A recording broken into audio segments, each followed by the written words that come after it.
Assalamualaikum sahabat AW Kertapati, kembali lagi di AWK Channel. Diskursus yang berjalan selama ini mengenai klan Ba'alawi para Habib di Indonesia, kemudian banyaknya temuan makam-makam palsu, kemudian haplogrupnya G, itu semua sudah diulas oleh Gus Fuad Pleret, Kiai Haji Maduddin, Kiai Haji Nuria, dan yang lain sebagainya, dan Dr. Sugeng Sugiarto. Terus bagaimana? Toh tetap aja di pihak Ba'alawi masih banyak para pengikutnya atau muhibin yang disebut seperti itu. Ini bagaimana? Kemudian di lain pihak juga masih terus membicarakan bahwa nasab klan Ba'alawi secara jelas, secara ilmiah menurut data-data sejarah tidak terkonfirmasi sebagai dzurriyyah Rasulullah. Dan ini bagaimana? Dari relatif yang bermunculan ini, tetap kami-kami yang memang selalu tidak dianggap oleh pemerintah, apalagi oleh klan Ba'alawi, apalagi orang yang selalu memuliakan para Habib di Indonesia ini, ya kita tidak butuh lagi yang namanya pengakuan dari pemerintah. Meskipun pada dasarnya relativisme yang berjalan selama ini, pendapat-pendapat mengenai klan Ba'alawi memang harus ada satu poros yang namanya kekuatan hukum. Tapi itu kembali lagi kita serahkan kepada publik. Kita tidak perlu pengakuan. Kalau kita butuh pengakuan seperti yang sementara orang minta hari ini, ada satu poros yang mengatakan atau menguatkan secara hukum bahwa klan Ba'alawi bukan dzurriyyah Rasulullah, berarti kita sama-sama dengan klan Ba'alawi yang selalu minta pengakuan sebagai dzurriyyah Rasulullah. Makanya ini akan terus menjadi diskursus sepanjang zaman. Sampai kapanpun dan mungkin sampai kiamat, pembahasan mengenai klan Ba'alawi yang memang sudah benar-benar tidak terkonfirmasi lagi sebagai dzurriyyah Rasulullah. Dan ini bukan hanya skala nasional, tapi sudah mendunia. Dan semua masyarakat di dunia sudah tahu bahwa klan Ba'alawi yang ada di Indonesia ini memang tidak terkonfirmasi sebagai dzurriyyah Rasulullah. Dan yayasan yang dibentuk oleh klan Ba'alawi bernama Robito Alawiyah memang hanya di Indonesia, tidak mendunia seperti yang dimaksud atau diceritakan oleh klan Ba'alawi selama ini ke para muhibinnya dan dipublish di media sosial. Nah, ini kita bukan berarti dalam hal ini ingin mengungkit-ungkit masa lama, tapi ini perlu kita waspadai sekali lagi bagaimana provokasi, bagaimana argumentasi, bagaimana narasi-narasi yang sangat tidak masuk akal yang dilakukan oleh klan Ba'alawi selama ini untuk menghasut masyarakat agar melakukan namanya people power. Dan ini erat kaitannya memang dengan politik. Sekali lagi, ini bukan mengungkit-ungkit yang lama, tapi ingin membangkitkan kembali kesadaran kolektif kita bahwa klan Ba'alawi ini memang sudah harus terus diwaspadai gerak-geriknya di media sosial maupun di media offline. Dan berikut beberapa hal yang perlu diketahui bahwa nanti ada video-video yang itu disampaikan oleh Kiai Haji Maduddin dan Gus Fuad Pleret. Dan dalam deskripsi nanti saya cantumkan link yang di situ nanti ada percakapan yang terkait dengan people power yang diteriakkan oleh Rizik Syihab bahwa 2019 Prabowo waktu itu yang gagal capres di tahun 2019 curhat kepada Rizik Syihab, dan pada waktu itu memang Rizik Syihab masih diberikan ruang yang luas oleh Bapak Prabowo, dan Bapak Prabowo mengungkapkan kekecewaannya tentang aduh saya kalah lagi. Tapi Rizik Syihab bukannya memberikan motivasi yang baik atau bijaksana, tapi malah mengajak juga, sama dengan video yang kemarin kita lihat, Rizik Syihab melakukan narasi yang sangat-sangat provokatif untuk memberontak kepada pemerintah. Dan pada waktu itu, di tahun 2019, Bapak Prabowo Subianto meskipun kalah dalam Pilpres, tapi tidak mau menanggapi ajakan Rizik Syihab untuk melakukan people power, dan linknya nanti akan saya taruh di deskripsi. Berikut videonya dan Anda saksikan. Ini yang hari ini membaca nasab Ba'alawi itu hanya dari literasi Ba'alawi sendiri. Seperti kemarin Ustadz Abdul Somad yang ceramah dengan Bahar Smith mengatakan bahwa Ahmad bin Isa punya anak Ubaidillah. Itu Ustaz Abdul Somad tidak mengerti apa benar, mana buktinya bahwa Ahmad bin Isa itu mempunyai anak bernama Ubaidillah. Sementara kitab-kitab yang ada di abad yang paling mendekati daripada Ahmad bin Isa tidak menyebutkan Ahmad bin Isa ini mempunyai anak namanya Ubaidillah. Kemudian Ustaz Abdul Somad juga mengatakan bahwa Ahmad bin Isa ini hijrah dari Irak menuju ke Hadramaut, Yaman. Ustaz Abdul Somad tidak tahu bahwa tidak ada satupun kitab-kitab sejarah yang mengatakan bahwa Ahmad bin Isa itu ada di Irak. Tidak ada. Bagaimana seorang yang tidak ada di Irak itu bisa hijrah dari Irak menuju Hadramaut? Dan tidak ada kitab-kitab sejarah yang dekat masanya dengan Ahmad bin Isa mengatakan bahwa Ahmad bin Isa ini hijrah dari Basrah menuju Hadramaut, tidak ada. Orang-orang yang semacam Ustadz Abdul Somad ini banyak yang tidak mengerti ilmu sejarah, yang tidak mengerti ilmu nasab. Kemudian dia hanya membaca di dalam kitab-kitab Ba'alawi tentang nasab-nasab Ba'alawi, yang nasab ini muncul abad ke-9, pengakuannya ini baru muncul abad ke-9. Nasab Ba'alawi ini tanpa mengabaikan prinsip intelektual humility bahwa nasab mereka ini telah batal. Nasab mereka tidak bisa diverifikasi secara ilmiah.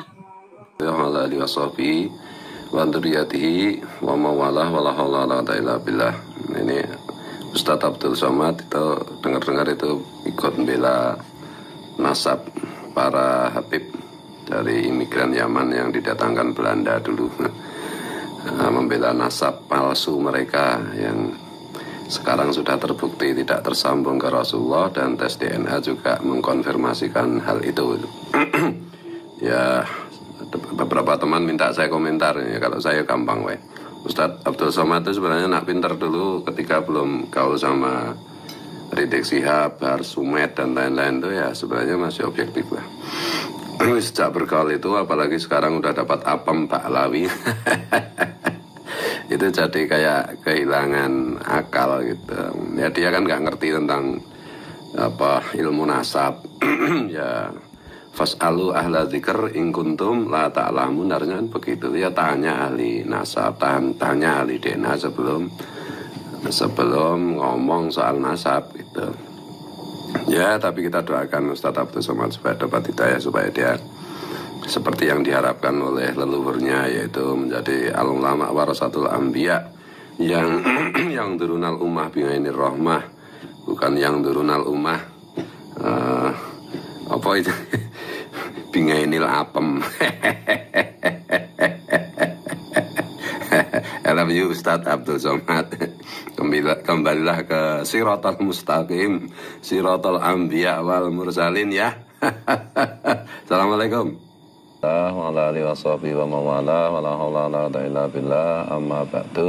Ini saya pakai baju sesirangan karena ternyata jejak DNA saya itu 10% itu mengandung DNA Kalimantan Selatan. Dan nanti hasil tes DNA saya secara lengkap, insya Allah kalau udah lengkap nanti kita share, kita publish gitu ya, sesuai janji saya. Yang berikutnya ini ada beredar video tentang Habib Rizik Syihab. Kalau Kiai Mat itu keberatan jangan pakai nama Habib lagi. Kalau saya kok setuju dengan Benteng Nusantara itu. Habib itu kan artinya bukan keturunan Nabi, tapi berdasarkan tes DNA berhaplogrup G, yang artinya itu Yahudi Khazari, Yahudi Kaukasia.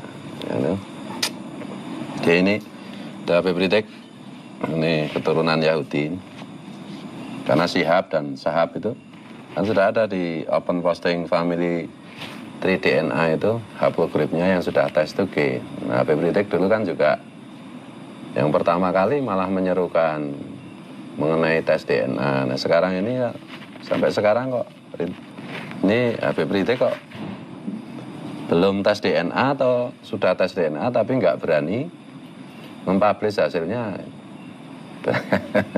Nah ini kenapa kita pakai judul Pak Kapolri tolong tangkap Habib Rizik Syihab, karena ini nanti videonya saya putarkan. Di video ini nyata-nyata Habib Rizik Syihab itu memprovokasi masyarakat untuk melakukan bugot, memberontak pada negara. Tuh. Nah, ini tak putarkan dulu ya videonya. Bisa diperlihatkan enggak, Din? MK bilang, oh nggak bisa. Ini tidak akurat, ini buktinya nggak kuat. Nggak boleh dibawa ke MPR. Selesai. Jasa paman. Udah repot, udah kan pakai jasa paman lu. Anak kecil aja boleh jadi kawapres. Emang jasa siapa? Paman. Jasa paman. Makanya lu punya paman yang benar. Lu pulang bilang sampai paman, jadi hakim, jadi HP ke? Nah, kira-kira jelas gak, Bu? Jelas gak? Nah, itu sebetulnya cara menyelesaikan. Gak perlu ribut. Yang penting DPR-nya adil, MK-nya juga adil. Nah, saya berharap begitu, jadi gak usah ribut. Tapi kalau MK-nya tidak jujur, tidak adil, DPR-nya nggak dipercaya lagi oleh rakyat, ada jalan ketiga. Apa jalan ketiga? Ekstra parlementer. Apa, Bu? Tahu. Bu, makanya nih hari pokoknya ibu-ibu di sini mesti pintar politik semua. Amin. Ibu pulang dari sini ngadu ke suami, kita habis dapat pelajaran S2 dari Habib Rizik. Jadi sarjana semua, insya Allah. Bu, ekstra parlementer maksudnya perjuangan di luar parlemen. Apa tuh? Rapat jalanan. Apa tuh? Sidang rakyat. Apa tuh? People power. Apa tuh? Revolusi. Apa sih tuh? Berontak. Yang amat. Gua ngomong begini gak paham, begitu gak paham. Ya udah ngomong berontak. Paham kan? Paham Bu? Emak-emak lah. Nah, itu tadi ya, berontak. Itu ya. Ini kan terkait dengan Pilpres kemarin. Jadi saya akan sedikit mengomentari mengenai Pilpres ya. Jadi hasilnya kan sudah jelas, bahkan lewat quick count aja sebenarnya itu sudah pasti bahwa pasangan 02 itu menang. Sekitar 58%. Quick count itu filosofinya kan dulu ada quick count itu kan untuk mengontrol supaya real count itu tidak dirusak oleh kepentingan-kepentingan tertentu. Asalnya quick count itu kan gitu, filosofi quick count itu. Jadi untuk mengontrol hasil yang pasti dari real count itu. Dan ya baik yang pro 02 maupun pro 01 maupun 03 kan para surveyornya dengan real count-nya masing-masing kan memang menghasilkan ini angka yang sama, persentase yang sama, bahwa pada akhirnya ya pemenangnya kan 02. Kalau soal apa itu di MK yang tadi disinggung-singgung sama Habib Rizik juga, itu kan juga sudah diselesaikan, dan itu ini masalah perspektif dan masalah saja, cita rasa saja kalau menurut saya. Jadi intinya itu begini. Ini mungkin ada yang keberatan, terutama yang merasa dirinya akademisi, ahli hukum, sebagian gitu ya, yang tidak ada, yang nyatanya juga tidak didengar masyarakat gitu loh. Ya mayoritas masyarakat kan ya percaya memilihnya ke 02. Jadi intinya gini loh. Tapi memilih 02 juga bukan karena ada Habib Lutfi, enggak. Menurut saya Habib Lutfi dan Gus Miftah itu dalam banyak hal justru mengganggu orang untuk memilih 02 kok. Jadi jangan merasa pahlawan Habib Lutfi maupun Gus Miftah itu. Enggak, bukan karena itu. Ya karena memang strategi timnya itu, saya kan pernah bikin strategi timnya 02 itu ya ibarat Ferrari. Terus yang lain itu ya ibarat Toyota tahun 80-an. Ya mesti balapan mesti kalah dari segi bagaimana apa itu secara visual di media sosial. Kemudian bagaimana strategi komunikasi yang lain, kemudian bagaimana memainkan kebijakan dan lain-lain yang sesuai dengan apa yang dikehendaki oleh mayoritas masyarakat, bukan dikehendaki oleh oleh kaum elit lah. Kaum elit itu yang merasa dirinya akademisi pintar itu berapa persen? Kan masyarakat luas itu nggak terlalu peduli dengan hal-hal seperti itu. Nah, salah siapa? Ya salah dulu yang merancang siapa yang merusak, yang mengamandemen Undang-Undang Dasar 45 itu, di mana one man one vote itu, di mana suara orang biasa itu sama dengan suara orang jenius. Nah, mayoritas Indonesia itu jelas tau dari segi demografi aja lulusan yang lulus SMP itu sekitar 40%. Apalagi yang lulus SMA lebih kecil lagi. Apalagi yang sarjana lebih kecil lagi. Nah, kubu 02 kan strateginya tepat untuk meraup sebanyak mungkin suara. Masyarakat yang one man one vote itu ya sudah, ini sudah selesai pilpresnya itu. Kalau misalnya ada kekurangan, ada kecurangan macam, ya udah dibawa ke MK aja. Ya nanti MK kan juga punya mekanisme. Ini kan sebentar lagi tanggal 20 kan diumumkan hasil realcon dari KPU ya. Tanggal 20 Maret ya, 20 Maret itu hari persekusi tahun lalu. Upaya persekusi. Makanya kemarin peringatan hari persekusi kita hitung pakai tahun Komariah saja. Jadi malam pertama Ramadan gitu. Karena kalau tanggal 20 nanti barengan sama pengumuman realcon hasil Pilpres dan Pileg gitu. Jadi ya dari video ini tadi juga Rizik Syihab mengatakan, wah ini kuliah S2 sama Habib Rizik Syihab. Ya itu bukan kuliah, itu provokasi itu. Itu provokator itu namanya. Habib Rizik itu. Jadi memanfaatkan dalam tanda petik ketidaktahuan masyarakat untuk kepentingan-kepentingan politik yang jelas-jelas ini merusak tatanan, merusak bangsa dan negara. Betul. Dan ya sebagaimana diingatkan oleh KBN Nusantara itu dan yang lain-lain, ya ras keturunan imigran Yaman itu termasuk Habib Rizik Syihab dan lain-lain itu kan nggak punya jasa apapun terhadap Indonesia ini, terhadap keindonesiaan itu nggak punya jasa apapun. Mereka main klaim dan main cantol aja. Coba telusuri jejaknya. Mereka itu punya jasa terhadap Ratu Wilhelmina, jelas itu. Karena komunitas imigran Yaman pada waktu itu didatangkan oleh pemerintah kolonial Hindia Belanda, kemudian diberi pangkat kapitan Arab, kemudian dieksploitasi, klaim mereka sebagai keturunan Nabi yang hari ini sudah batal menurut kajian tesis Kiai Imad dan kajian hasil tes DNA yang dilakukan oleh Mas Dr. Sugeng Sugiarto dan yang lain-lain banyak sekali. Dari segi histori mereka itu kan memang didatangkan bagian dari penjajahan, dari kolonialisme Belanda terhadap Indonesia. Itu fakta. Betul loh. Mereka bikin organisasi RA, Rabita Alawiyah. Ya itu kan mereka ngurusi diri mereka sendiri dan disahkan oleh pemerintah kolonial Belanda dan tidak terkait dengan perjuangan apapun. Yang ada itu yang muncul tuh si Aidit itu, DN Aidit sama 2 barakbah di Kalimantan tuh. Yang berontak lewat PKI itu. Bahkan PKI pun sebelum ada kelompok Habib DN Aidit sama si barakbah itu ya nggak seganas itu. Dengarkan lagi penjelasan kajian yang dilakukan oleh Gus Fakih KRAT Wirohadiningrat mengenai perilaku haplogrup G itu. Nah ini kalau orang sudah ngajak berontak itu dari segi aturan hukum negara maupun hukum agama, ya itu sudah pengkhianat, sudah wajib nih Pak Kapolri menangkap Habib Rizik Syihab ini. Kalau dibiarkan nanti kasihan orang-orang yang tidak paham, orang-orang yang anggota masyarakat yang literaturnya terbatas, terprovokasi, terhasut, ya bisa rusak nanti. Bisa muncul akibat-akibat yang tidak terduga. Meskipun saya itu kalau boleh optimis juga, provokasi Habib Rizik Syihab itu nggak laku sekarang ini. Lalu kemarin juga dia dan DKK bikin reuni 212 juga nggak ada yang datang, ya kan?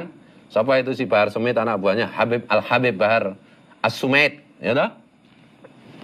Yang tukang teriak-teriak itu juga provokasi macam-macam juga sudah nggak ada yang dengar. Ya kemarin-kemarin itu didengar orang kan karena orang mayoritas masyarakat berprasangka bahwa mereka para Habib itu keturunan Nabi Muhammad SAW. Nah sekarang kan sudah ketahuan bahwa mereka bukan keturunan Nabi Muhammad SAW. Maka nggak ada yang nurut lagi. Yang nurut yang kelompok-kelompok fanatik itu yang sedikit sekali itu 1% lah paling. Yang oleh teman-teman disebut apa itu budak para Habib itu.